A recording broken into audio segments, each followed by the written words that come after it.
What's up? My name is Davidson. I'm a junior at Baylor University, and I'm a part of Lake Crew at Camp Ozark. It's crazy. This doesn't even feel like a job. I get paid to spend every day on the water. I've always loved driving boats, and Lake Crew gives me the chance to combine my love for water and serving hundreds of amazing kids. I enjoy teaching my friends and family how to do water sports, so Lake Crew has been a blast. Every day I get to go out and teach kids how to ski, wakeboard, wake surf, and have fun safely out on the lake. I love seeing that huge smile when a kid gets up on a wakeboard for the first time. It never gets old. Out on the beautiful Lake Ouachita, my Lake Crew members and I work hard to prepare an unbelievable lake experience for all the campers and staff that come through.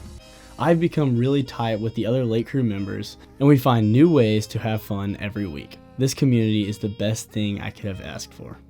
I understand the huge honor it is to be on Lake Crew, and the permanent staff offers great support and guidance in helping us do our jobs effectively and safely. We shoulder a ton of responsibility in regards to protecting the kids and the resources here at camp that make the lake experience what it is. Our fleet on the water is loaded up with Axis T-22s, T-23s, and T-23-5s, the best of the best. I also had the chance this summer to get paired up with a cabin of boys at camp, which was a ton of fun to get to build those relationships and be a positive voice for them. Joining Lake Crew was the best decision I could have ever made.